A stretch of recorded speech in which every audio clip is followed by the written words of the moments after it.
ایک عورت کی دنیا اور آخرت کے بنانے کے لیے اللہ نے دین اسلام دنیا میں اتارا ہے، اور اللہ نے اپنی سنت روئے زمین پر یہ جاری فرمائی ہے کہ جو کوئی بھی مرد اور عورت دینداری کے ساتھ جئیں گے اور دینداری پر مریں گے، اللہ ان کی دنیا بھی اچھے سے اچھی بنا دیں گے اور ان کی آخرت بھی اچھے سے اچھی بنا دیں گے۔ اور جو بے دینی کے ساتھ زندگی گزاریں گے یا بے دینی پر مریں گے، دنیاوی اعتبار سے کتنے ہی بڑے نقشوں کے کیوں مالک نہ ہو، لیکن نتیجتاً اللہ ان کی دنیا بھی اجاڑیں گے اور آخرت ایسی اجڑے گی کہ اس کے بعد کبھی بھی آبادی نہیں ہوگی۔ یہ اللہ کی پکی ٹکی سنت ہے، اس میں کبھی تبدیلی نہیں ہوگی۔ فرمایا فلن تجد لسنت اللہ تبدیلا ولن تجد لسنت اللہ تحویلا، اللہ کی سنت کو کبھی تم بدلتا ہوا نہیں پاؤ گے۔ اسی لیے قرآن پاک میں اللہ نے جن لوگوں نے بے دینی کے ساتھ زندگی گزاری اور بے دینی پر مرے، ان کے انجام کو اللہ نے قرآن میں بیان فرمایا، اور یہ فرمایا فَكُلًّا أَخَذْنَا بِذَنبِهِ فَمِنْهُمْ مَنْ أَرْسَلْنَا عَلَيْهِ حَاصِبًا وَمِنْهُمْ مَنْ أَخَذَتْهُ الصَّيْحَةُ وَمِنْهُمْ مَنْ خَسَفْنَا بِالْأَرْضِ وَمِنْهُمْ مَنْ أَغْرَقْنَا وَمَا كَانَ اللَّهُ لِيَظْلِمَهُمْ وَلَكِنْ كَانُوا أَنفُسَهُمْ يَظْلِمُونَ۔ اللہ جل شانہ فرماتے ہیں ان میں کہ ہر ایک کی ہم نے پکڑ کیا، اور پکڑنے کی بنیاد کیا ہوئی؟ فرمایا گناہ والی اور نافرمانی والی زندگی ہوئی۔ اللہ کی نافرمانی کی بنیاد پر اللہ نے ان کی پکڑ کیا۔ فرمایا کسی پر ہوا کے عذاب کو بھیجا، کسی پر فرشتے کی صیحہ کو مسلط کیا جس سے ان کے کلیجے پھٹ گئے، اور کسی کو زمین میں دسایا اور کسی کو پانی میں ڈبایا۔ اور اللہ فرماتے ہیں کہ اللہ کسی پر ظلم نہیں کرتے ہیں، یہی لوگ تھے جنہوں نے اللہ کی نافرمانی کر کے اپنے آپ کو اللہ کے عذاب اور پکڑ کا مستحق بنا دیا۔ اس لیے میرے دوستو، بنیادی بات جو سمجھنے کی ہے اور پوری امت اور انسانیت کو سمجھانے کی ہے کہ اللہ کی یہاں سے کامیابی کا سبب حقیقی صرف اللہ کا دین ہے۔ رہا دنیا میں جتنے اسباب ہیں جہاں روزی روٹی کی تلاش میں لوگ لگتے ہیں، تجارت ہے، کھیتی ہے، ملازمت ہے، مزدوری ہے، ڈاکٹری ہے، انجینئرنگ ہے، سائنس ہے، یہ ساری لائنیں جو ہے وہ ایسے ہی انسانوں پر جو دنیا میں حالات آتے ہیں، کبھی خوشی کے، کبھی غمی کے، کبھی بیماری کے، کبھی تندرستی کے، کبھی امن کے، کبھی خوف کے، کبھی مالداری کے، کبھی غریبی کے، یہ جتنے اسباب اور جتنے حالات ہیں وہ نہ تو کامیابی کے لیے ہے اور نہ تو ناکامی کے لیے ہے۔ ان اسباب میں نہ تو کوئی کامیاب ہوگا اور نہ کوئی ناکام ہوگا، بلکہ یہ خالی برتن کی طرح ہے۔ برتن کا مالک اس میں جو ڈالے گا وہ آئے گا، پانی بھرے گا تو پانی آئے گا، اس میں شربت بھرے گا تو شربت آئے گا۔ ایسا یہ جتنے اسباب اور حالات ہیں اس میں اللہ کامیابی ڈالیں گے تو کامیابی آئے گی، اور ناکامی ڈالیں گے تو اللہ ان اسباب اور حالات میں ناکامی آئے گی۔ کوئی بھی سبب کامیابی کا نہیں ہے اور کوئی بھی سبب ناکامی کا نہیں ہے، ایسا ہی کوئی بھی حال کامیابی کا نہیں ہے اور کوئی بھی حال ناکامی کا نہیں ہے، بلکہ یہ اسباب اور حالات اللہ تعالیٰ نے انسانوں کے امتحان کے لیے بنائے ہیں۔ اللہ ہر آدمی کو چھوٹے بڑے سبب میں رکھ کر، مناسب اور غیر مناسب حالات میں رکھ کر اللہ ہر آدمی کو آزمانا چاہتے ہیں کہ اس سبب اور اس حال میں یا حکم کا پابند ہو کر جیتا ہے یا اللہ کی نافرمانی کے ساتھ جیتا ہے۔ اس لیے کہ دنیا میں جینے کے دو ہی راستے ہیں، تیسرا کوئی راستہ نہیں ہے۔ ایک راستہ حکموں والا راستہ ہے اور ایک راستہ خواہشات والا اور منمانی والا راستہ ہے کہ جی چاہا ایسا کام کریں گے، جی چاہا ایسا حالات میں چلیں گے، ایک راستہ یہ ہے۔ اور ایک راستہ یہ ہے کہ ہر سبب میں حکم کو سامنے رکھ کر چلیں گے اور ہر حال میں حکم پورا کرتے رہیں گے، ایک راستہ یہ ہے۔ تو اللہ کے یہاں سے کامیابی کا راستہ یہ ہے کہ چھوٹا ہے یا بڑا سبب ہے لیکن حکم پر ہے تو اللہ اس حال میں کامیابی عطا فرما دیں گے۔ اچھا برا حال ہے، بیماری ہے لیکن حکم پر ہے تو بیماری میں اللہ کامیاب کر دیں گے. تندرستی میں ہے لیکن حکم پر نہیں ہے، خواہش پر ہے تو تندرستی میں اللہ تعالیٰ ناکام فرما دیں گے. تو اللہ کے یہاں کامیابی کے آنے کا راستہ اسباب اور حالات میں صرف اللہ کے حکموں پر چلنا ہے، نبی کے طریقے کے مطابق چلنا ہے اور اللہ کو راضی کرنے کی نیت سے چلنا ہے. اور یہی بات سمجھانے کے لیے اللہ تعالیٰ نے ہم سے جو پہلے لوگ دنیا میں گزرے ہیں ان کے انجام کو اللہ نے بیان فرمایا ہے کہ حضرت سلیمان علیہ السلام اور داؤد علیہ السلام کو اللہ نے بڑی حکومت عطا فرمائی اور حکومت میں رکھ کر اللہ نے ان کو چمکا دیا، ان کو کامیاب کر دیا. اور فرعون اور نمرود کو حکومت دیا اور فرعون اور نمرود کو حکومت میں رکھ کر اللہ نے اجاڑ دیا. حامان وزارت میں رہ کر اللہ نے اجاڑ دیا. یوسف علیہ السلام کو مصر کی وزارت میں رکھ کر اللہ نے چمکا دیا. قارون کو مال دے کر اللہ نے مال کے ساتھ زمین میں دسا دیا، قیامت تک دستا ہی چلا جائے گا. اور مال عبد الرحمن ابن عوف کو دیکھ کر اللہ تعالیٰ نے ان کو چمکا دیا اور ان 10 صحابہ میں سے بنایا کہ جن کو اللہ کے نبی صلی اللہ علیہ وسلم نے دنیا ہی میں جنت کی بشارت عطا فرمائی. تجارت قوم شعیب کے پاس تھی، اللہ نے تجارت پر رکھ کر ان کو اجاڑ دیا. اور تجارت مہاجرین کے پاس تھی، مکہ کے رہنے والوں کے پاس، اللہ نے ان کو تجارت میں چمکا دیا. باغات قوم سبا کے پاس تھے، اللہ نے ان کو باغات پر رکھ کر اجاڑ دیا. اور باغات انصار مدینہ کے پاس میں تھے، اللہ تعالیٰ نے ان کو باغات پر رکھ کر چمکا دیا اور اتنی برکت دے دیا کہ اتنی صدیاں گزرنے کے بعد پوری دنیا والے ان کھجوروں کو وہاں رہتے ہوئے کھا رہے ہیں اور پوری دنیا میں لے کر کے جا رہے ہیں، لیکن ابھی تک کمی نہیں ہوئی. اللہ نے اتنا ان کو باغات پر رکھ کر چمکا دیا. اس لیے میرے دوستو یہ بنیادی بات سمجھنے کی ہے کہ اللہ کے یہاں کامیابی کی بنیاد صرف دین ہے. اس لیے دعوت اور تبلیغ کی محنت کسی کا کام چھوڑانے کی محنت نہیں ہے اور کسی کے مشغلے کو ختم کرنے کی یا بدلنے کی محنت نہیں ہے، بلکہ یہ محنت اس بات کی ہے کہ جو مسلمان جس شعبے میں ہیں اور جس حال میں ہیں اس شعبے اور اس حال میں رہتے ہوئے اللہ کے حکموں پر چلنے کی طاقت پیدا کر کے اس میں زندگی گزارے. جب اللہ کے حکموں پر چلنے کی طاقت پیدا ہو جائے گی تو اس کا اثر زندگی میں یہ ہوگا کہ اللہ کی طرف سے جتنے فرائض ہیں اس پر عمل کرنا آدمی کے لیے آسان ہو جائے گا، بلکہ لذیذ ہو جائے گا. جتنی چیزوں کو اللہ نے حرام کیا ہے ان حرام چیزوں سے بچنا آدمی کے لیے طاقت کی وجہ سے آسان ہو جائے گا.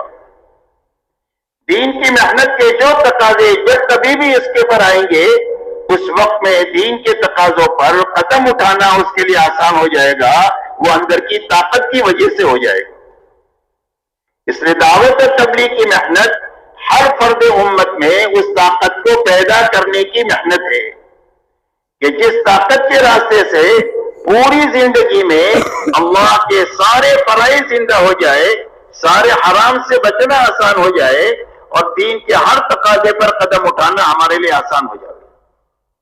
اس لیے کہ زندگی میں دین پورا ہوگا تو کامیابی پوری ملے گی، اور زندگی میں دین ادھورا ہے تو دنیا میں نقد مصیبتیں آئے گی. اسی لیے فرمایا وَمَا أَصَابَكُم مِّن مُّصِيبَةٍ فَبِمَا كَسَبَتْ أَيْدِيكُمْ وَيَعْفُو عَن كَثِيرٍ. فرمایا جو مصیبت تمہارے پر آ رہی ہے دنیا میں وہ تمہارے ہاتھوں کے غلط کاموں کی وجہ سے آ رہی ہے. زندگی میں غلطیاں ہیں، کرنے کے کام چھوٹے ہوئے ہیں، بچنے کی چیزوں سے بچنا نہیں ہو رہا ہے بلکہ بچنے کے کاموں میں اندر پڑے ہوئے ہیں. دین کے تقاضوں پر قدم اٹھ نہیں رہے ہیں، جس کی بنا پر دنیا میں یہ حالات ہے. فرمایا حالات تمہارے غلط کاموں کی وجہ سے ہے، اور بہت ساری غلطیاں تو وہ ہے جو اللہ معاف فرما دیتے ہیں. اگر ہر غلطی پر پکڑ کر لے تو دنیا میں جینا مشکل ہو جائے. اس لیے دین زندگی میں ادھورا ہوگا تو دنیا میں مصیبتیں آئے گی، یہ پکی تکی باتیں ہیں. اور جب زندگی میں دین پورا ہوگا تو اللہ کے سارے وعدے جو قرآن پاک میں دین کے ساتھ ہے وہ سارے وعدے پورے ہو جائیں گے. اللہ کی طرف سے عزت کا وعدہ ہے تو پورے دین پر عزت مل جائے گی. سربلندی کا وعدہ ہے، سربلندی مل جائے گی. محبتوں کے قائم کرنے کا وعدہ ہے تو آپس میں محبتیں قائم ہو جائے گی، نفرتیں ختم ہو جائے گی. برکت کا وعدہ ہے تو ہر چیز میں برکت اللہ تعالیٰ عطا فرما دیں گے. اللہ تعالیٰ نے دین کی قوت کا وعدہ کیا ہے تو دین پر قوت عطا فرما دیں گے کہ انفرادی زندگی میں دین کا راج ہوگا، دین کو سامنے رکھ کر آدمی چلے گا. اجتماعی زندگی میں دین کا راج ہوگا، دین کو سامنے رکھ کر اجتماعی زندگی میں چلیں گے. تو فرمایا دین کو قوت عطا فرمائیں گے. اللہ امن و امان کی فضا قائم فرما دیں گے. خوف و ہراس کو ختم ہو جائیں گے، ختم کر دیں گے. مسلمان ہو اور اللہ کے آسمان کے نیچے اور اللہ کی زمین پر خوف اور ہراس کے ساتھ یہ نہیں ہو سکتا ہے. اللہ تعالیٰ امن و امان کی فضا قائم فرمائیں گے، حیات طیبہ عطا فرمائیں گے. سارے وعدے ہی تو یہ وعدے اس وقت میں پورے ہوں گے جب زندگیوں میں دین پورا ہوگا. اس لیے میرے دوستو یہ محنت اس بات کی ہے کہ جو مسلمان جس شعبے میں ہیں اس شعبے میں دین پر چلتے ہوئے اپنے شعبوں میں چلے تو ان شعبوں میں رہتے ہوئے اللہ اس کو کامیاب کریں گے حکم پورا کرنے کی وجہ سے. تاجر ہے، تجارت کا حکم پورا کر رہا ہے تو حکم کے راستے سے اللہ کامیاب کریں گے. تجارت کے راستے سے کامیابی نہیں ملے گی بلکہ تجارت کا حکم جو پورا ہوگا اس راستے سے کامیابی ملے گی. ایسا ہی زراعت میں، ایسا ہی مزدوری میں، ایسا ہی ملازمت میں، ہر شعبے میں حکم ہے، حکم پورا ہو جائے گا تو حکم کے راستے سے کامیابی مل جائے گی. اسی لیے فرمایا کہ سچا اور امانت دار تاجر کل قیامت کے دن اللہ نبیوں کے ساتھ، صدیقین کے ساتھ اور شہداء کے ساتھ اٹھائیں گے. اس کی تجارت دنیا نہیں ہے بلکہ اس تجارت پر اللہ اتنا اونچا مقام عطا فرمائیں گے اور ایسے بڑے لوگوں کے ساتھ قیامت کے دن حشر فرمائیں گے. شرط ہے کہ دین میں، تجارت میں امانت داری آئے اور سچائی آئے. تو امانت داری اور سچائی کے راستے سے تجارت پر رکھ کر اللہ کامیاب کر دیں گے. ایک آدمی کھیتی کر رہا ہے تو فرمایا کھیتی ہری بھری ہوتی ہے تو اللہ کی پاکی بیان کرتی ہے اور اس کا ثواب کسان کو ملتا ہے. جانور دانا کھا جائے، چور چوری کر جائے، اس پر اس کو صدقے کا ثواب ملے گا، اس لیے کہ اس میں اللہ کے حکم کے ساتھ اپنی تجارت میں ہے تو حکم کے راستے سے اللہ یہ فضائل عطا فرمائیں گے.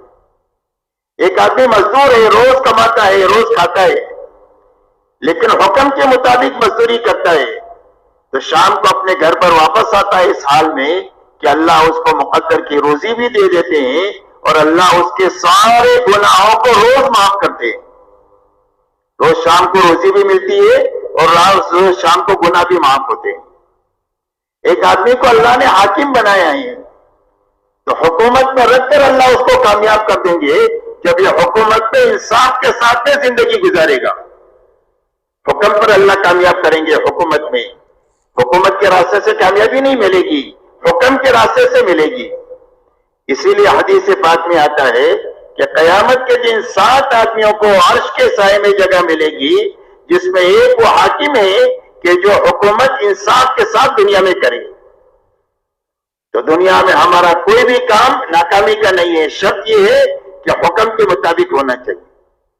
اس لیے میرے دوستو یہ بنیادی بات سمجھنے کی ہے کہ دعوت اور تبلیغ کا کام کسی کا کاروبار چھوڑانا، ختم کرانا مقصود نہیں ہے، بلکہ ہر مسلمان نے یہ طاقت پیدا کرنا ہے کہ اپنے اپنے شعبوں میں رہتے ہوئے حکم پر چلنے والا بنے، طریقے پر چلنے والا بنے، اللہ کو راضی کی نیت کر کے دنیا میں جینے والا بنے اور اپنی آخرت بنانے کی نیت سے دنیا میں جیے. اس لیے میرے دوستو یہ محنت کو اچھی طرح سمجھنا ہے. اسی کے ساتھ دوسری بات میرے دوستو یہ سمجھنا ہے کہ اللہ کی طرف سے پوری کامیابی اور پورے وعدے اس وقت میں ہوں گے جب زندگیوں میں دین پورا ہوگا. تو پورا دین کیا ہے اس کو کہاں سمجھیں گے؟ اگر اپنے ماحول سے سمجھنے کی کوشش کریں گے تو غلطی پر رہیں گے، غلطی پر مریں گے. اس لیے کہ دین کو ماحول سے نہیں سمجھا جا سکتا. ہمارے ماحول میں اتنی بے دینی عام ہو گئی ہے کہ جس میں دین کی صحیح شکل سمجھنا مشکل ہو گیا ہے. تو اپنی ماحول سے دین کو سمجھنے کی کوشش کریں گے تو غلطی پر ہوں گے اپنے آپ کو صحیح سمجھتے رہیں گے، باطل پر ہوں گے اپنے آپ کو حق پر سمجھتے رہیں گے، اور اگر اسی حالت میں موت آئی تو کل انسان کو خون کے آنسو رونا پڑے گا اور اس کے آنسو کا پوچھنے والا کوئی نہیں ہوگا۔ اس لیے دین کو سمجھنے کے لیے معیار حضور پاک صلی اللہ علیہ وسلم اور صحابہ کی جماعت ہے۔ حق تو مقید کیا گیا ہے آپ کے اور آپ کے صحابہ کے ساتھ۔ پوچھا گیا اللہ کے نبی صلی اللہ علیہ وسلم سے کہ حق کیا ہے؟ فرمایا ما انا علیہ و اصحابی، فرمایا جس پر میں ہوں اور میرے صحابہ ہیں وہ حق ہے۔ قیامت تک حق کے سمجھنے کا راستہ حضور پاک صلی اللہ علیہ وسلم اور صحابہ کی جماعت ہے۔ اسی لیے مولانا الیاس صاحب رحمۃ اللہ علیہ سے پوچھا گیا کہ آپ اس محنت سے کیا چاہتے ہیں؟ فرمایا میں اس محنت سے یہ چاہتا ہوں کہ امت اس محنت کو صحیح طریقے سے اور پوری طریقے سے کرتے ہوئے اس سطح پر پہنچے جہاں حضور صلی اللہ علیہ وسلم امت کو چھوڑ کر گئے تھے۔ جو صحابہ کی زندگی پر تھے وہ زندگی اللہ کی پسندیدہ زندگی ہے، اسی لیے اللہ تعالیٰ نے اپنی رضا کا پروانہ ان کو دیا ہے کہ ان کے دین سے بھی ہم راضی ہیں، دعوت کی محنت سے بھی ہم راضی ہیں، ان کی جلوت سے بھی راضی ہے، ان کی خلوت سے بھی راضی ہے، ان کی انفرادی زندگی بھی ہم کو راضی کرنے والی ہے اور ان کی اجتماعی زندگی بھی ہم کو راضی کرنے والی ہے، اور جو ان کے جیسا کرے گا اللہ اس سے بھی راضی ہو جائے گا۔ اسی لیے صحابہ کی دعوت تھی اسلم و تسلم ہو، کا اسلام لاؤ سلامتی ملے گی۔ کا کون سا اسلام؟ فرمایا ہمارے جیسے ہو جاؤ۔ کیسے ہو جاؤ؟ ہمارے جیسے ہو جاؤ۔ ہماری زندگی وہ ہے جس پر اللہ نے اپنی رضا کی مہر لگائی ہوئی ہے، صحابہ کی یہ دعوت ہے۔ اس لیے میرے دوستو دعوت اور تبلیغ کی محنت یہ ہے کہ اپنے غفلت کے ماحول سے نکلنا، مادیت کے ماحول سے نکلنا، جو ہر ایک کے دماغ پر پیسہ سوارے اس ماحول سے نکلنا، اور اس ماحول سے نکل کر ایک پاکیزہ ماحول میں آنا۔ اس لیے کہ حق کے سمجھنے کے دو راستے ہیں، ایک حق سمجھ میں آتا ہے موت کے وقت میں، لیکن اس وقت میں حق سمجھنا آدمی کو نفع نہیں دے گا۔ فرعون کو بات سمجھ میں آ گئی اور موت کے وقت میں کہنے لگا میں اس رب پر ایمان لایا ہوں جس پر بنی اسرائیل ایمان لائے اور میں پکا مسلمان ہوں۔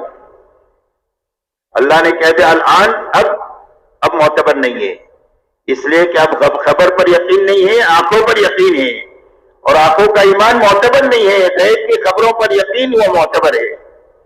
ایک موت ہے جہاں بات سمجھ میں آ جاتی ہے، دوسری سمجھ میں آنے کا موقع ماحول ہے کہ دعوت اور تبلیغ کے ذریعے سے ایک ماحول بنانے کی محنت ہے کہ ہر گھر کا ماحول بنے دینداری کا اور دعوت کا، ہر محلے کا ماحول بنے دینداری کا اور دعوت کا، ہر شہر کا ماحول بنے دین کا اور دعوت کا، اور ہر ملک کا ماحول بنے دینداری کا اور دعوت کا، اور پورے عالم کا ماحول بنے دینداری اور دعوت کا۔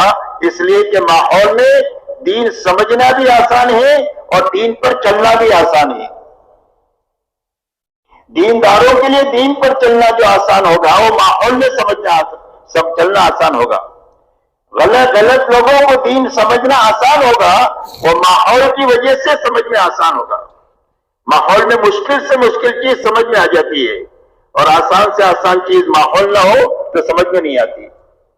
ایک آدمی سرد ملک کا رہنے والا ہے، اس نے کبھی گرمی دیکھی ہی نہیں۔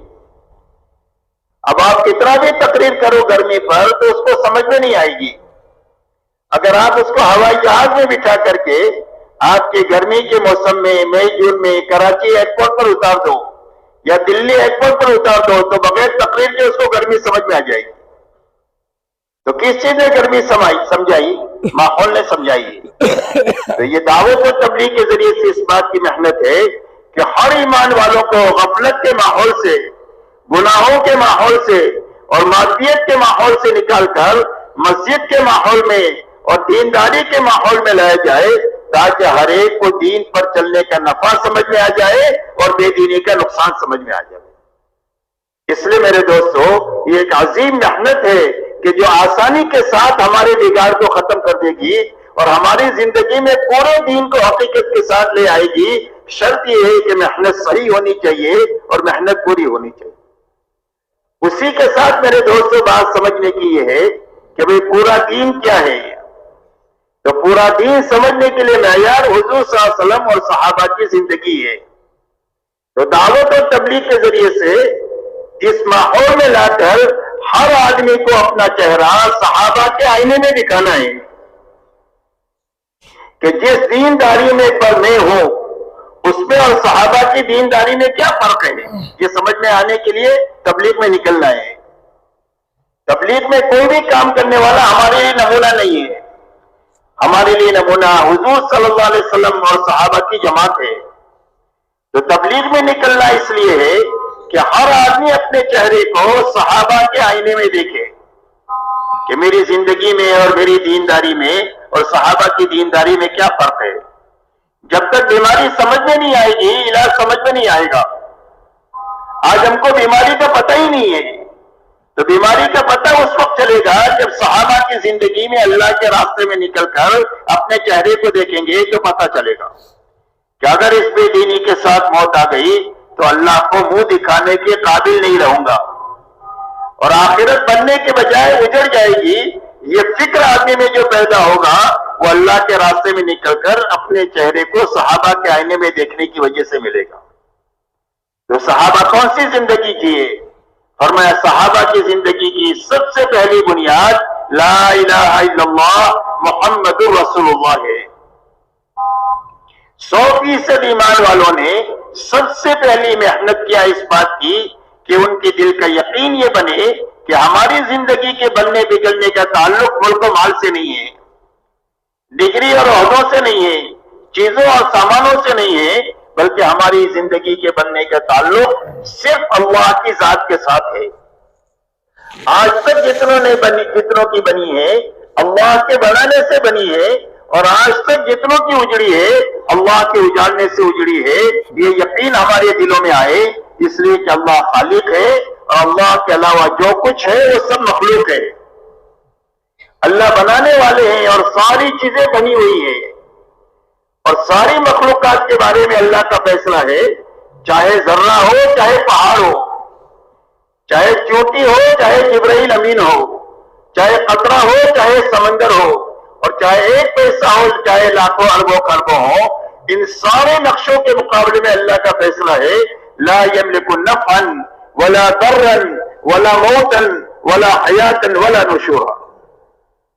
فرمائے ساری مخلوقات کے بارے میں اللہ کا فیصلہ یہ ہے کہ کسی کے ہاتھ میں نفع نہیں ہے، کوئی کسی کو نفع نہیں پہنچا سکتا، کسی کے ہاتھ میں نقصان پہنچانا نہیں ہے، کسی کے ہاتھ میں مارنا نہیں ہے، اور کسی کے ہاتھ میں زندگی دینا نہیں ہے، اور کسی کے ہاتھ میں مار کر کے دوبارہ زندہ کرنا نہیں ہے۔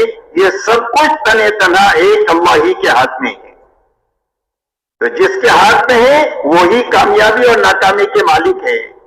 اس لیے سب سے پہلے یقین یہ بنانا کہ اللہ ہی کے زندگی بنانے والے ہیں اور اللہ ہی زندگیوں کو اجاڑنے والے ہیں۔ اس لیے یقین اللہ کی ذات اور صفات کا بنے کہ اللہ اپنی ذات میں بھی بڑھے، اللہ اپنی صفات میں بھی بڑھے۔ مخلوق سے امید بھی ختم ہو جائے، مخلوق کا ڈر بھی ختم ہو جائے۔ کسی سے کوئی امید نہیں اور کسی کا کوئی ڈر نہیں۔ ڈریں گے تو صرف اللہ سے، اور امید باندھیں گے تو صرف اللہ سے باندھیں گے کہ ہمارے کام بنانے والی ذات صرف تنے تنہا ایک اللہ کی ہے، اس کو خوش کریں گے اور اس کی ناراضگی سے بچیں گے۔ اس لیے سب سے پہلے 100% ایمان والوں صحابہ نے اپنے ایمان کو بنایا ہے، جس کے نتیجے میں بڑی بڑی طاقتوں کا تعصب دل سے ختم ہوا۔ بڑی بڑی طاقتوں کا تعصب ان کے دلوں سے ختم ہوا۔ ربیع بن عامر رضی اللہ تعالیٰ عنہ ایک غلط لوگوں کے بڑے دربار میں پہنچے ہیں، معمولی کپڑوں میں اور بڑے سارے ساز و سامانوں کے بیچ میں اور بڑے مجمع کے بیچ میں، اور ان سے پوچھا گیا کہ کیوں آئے ہو؟ تو فرمایا ہم تو آئے نہیں، اللہ نے ہم کو بھیجا ہے اور اپنے دین کے ساتھ بھیجا ہے تاکہ مخلوق کو مخلوق کی غلامی سے نکال کر خالق کی غلامی میں لانے کے آئے ہیں، اور ادیان کی کمی زیادتی سے نکال کر کے اسلام کے عدل کی طرف لانے کے لیے آئے ہیں۔ اور انسانوں کو دنیا کی تنگیوں سے نکال کر وہ ساتھ میں لانے کے لیے آئے ہیں. کس کے لیے آئے ہیں؟ فرمایا اگر ہم آپ کی بات کو قبول نہ کریں تو فرمایا جزیہ دو، اس کے بدلے میں ہم تمہاری جان مال کے محافظ ہوں گے، تمہاری جان کی بھی حفاظت کریں گے، تمہاری مال کی بھی حفاظت کریں گے. اور اگر اس کے لیے بھی تیار نہیں ہے تو پھر اس کے بعد میں تو آپریشن کا ہی مسئلہ ہوتا ہے. آپریشن کے ذریعے سے گولت پھوڑے کو ختم کر دیا جائے گا تاکہ پورا جسم محفوظ ہو جائے. فرمایا دنیا کی کسی طاقت کا کوئی تاثر نہیں ہے، اس لیے کہ اللہ بڑے ہیں. اللہ تعالیٰ سب سے پہلے یقین کو بنایا ہے، اس لیے دنیا کا تاثر نکل گیا تو اللہ نے پوری دنیا کو ان کے لیے مسخر کر دیا. ہوا کا تاثر نکلا تو ہوا کو تابع کر دیا. حضرت عمر منبر پر کہہ کر کے کہہ رہے یا ساریہ الجبل، ہوا ان کے پیغام کو پہنچا رہی ہے اور ساریہ ہزاروں میل دور ان کی بات کو سن کر اپنی جماعت کو سنبھال رہے ہیں. آگ کا تاثر نکلا تو اللہ نے آگ کو مسخر کر دیا. حضرت تمیم داری جو ہے وہ آگ کو ایسا دھکیل رہے مدینہ منورہ میں، اور جس پہاڑ سے نکلی وہاں جا کر کے داخل کر دیا گئی. پانی کا تاثر ختم ہوا تو اللہ نے پانی کو مسخر کر دیا.